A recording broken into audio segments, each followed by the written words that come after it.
Bangladesh premier league BPL এর আগামী আসরে বিশাল পরিবর্তন আসছে। হ্যাঁ দর্শক, আপনি ঠিকই শুনছেন। বাংলাদেশ প্রিমিয়ার লিগের আগামী আসর থেকে দায়িত্বে আসছে ইন্টারন্যাশনাল ম্যানেজমেন্ট গ্রুপ বা আইএমজি আসার আগেই তো একটা দলকে চিরতরে বিপিএল থেকে সরিয়ে দেওয়া হলো, সেটা হচ্ছে সামির কাদের চৌধুরীর চিটাগং কিংস। শুধু চিটাগং কেন, আইএমজি একের পর এক ডিফল্টারদেরকে বিপিএল থেকে সরিয়ে দিবে, সে যেই দলই হোক না কেন। আপনি শুনলে অবাক হবেন, আগামী বিপিএল এর মাত্রা কোন লেভেলে যেতে চলেছে।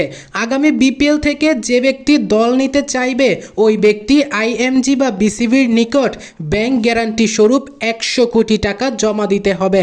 হ্যাঁ দর্শক, আপনি ঠিকই শুনছেন।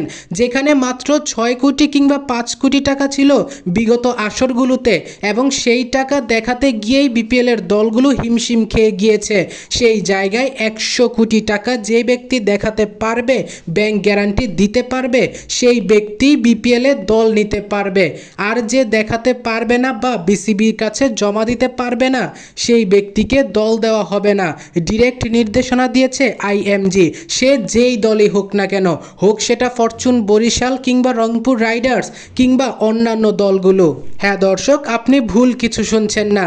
আইএমজি থেকে ডিরেক্ট বলা হয়েছে, যদি বিপিএলকে উন্নত করতে হয় সেক্ষেত্রে কঠোর হতেই হবে। ব্যাংক গ্যারান্টি স্বরূপ 100 কোটি টাকা যে দেখাতে পারবে সেই দল পাবে, এর ব্যতীত অন্য কেউ আর দল পাচ্ছে না। এরপর রংপুর রাইডার্স বা ফরচুন বরিশাল কিংবা বিপিএল এর অন্যান্য দল যদি এটা মেনে নেয়, তাহলেই তারা বিপিএল এ দল কিনতে পারবে আবারও। তা না হলে এদের সমাপ্ত এখানেই। তার পরিবর্তে আইএমজি বিসিবিকে কথা দিয়েছে বিদেশ থেকে ফ্র্যাঞ্চাইজি আনবে, যারা 100 কোটি দিতে বসে আছে। 100 কোটি টাকা ব্যাংক গ্যারান্টি দেওয়া মানেই যে আপনার 100 কোটি টাকা খরচ হয়ে যাচ্ছে, বিষয়টা এমন নয়। বিষয়টা হচ্ছে, আপনি একটা গ্যারান্টি স্বরূপ কিছু টাকা জমা রাখলেন, যদি আপনি ডিফল্টার হয়ে যান সেখান থেকে প্লেয়ারদের টাকা দিয়ে দেওয়া হবে। আর যদি ডিফল্টার না হয়ে যান তাহলে আপনার টাকা আপনার কাছেই থেকে যাবে। মূলত আগে যদি এক একটা দল 10 বা 15 কোটি টাকা দিয়ে একটা দল সাজিয়েছে, এবার হয়তো সর্বোচ্চ 25 বা 30 কোটি দিয়ে দল সাজাবে। ইনফ্যাক্ট আইএমজি কথা দিয়েছে প্রতিটা দলের ইনভেস্ট করা টাকা তো উঠবেই, এবং কি প্রায় 5 থেকে 6 কোটি টাকা প্রত্যেকটা দল লাভ করতে পারবে। 100 কোটি টাকা ব্যাংক গ্যারান্টির কথাবার্তা এখনো আইএমজি ও বিসিবির মধ্যে চলমান, অর্থাৎ এখনো ডিক্লারেশন হয়নি। অনেকেই জানতে চেয়েছেন আইএমজির নাম প্রকাশ কেন করছে না।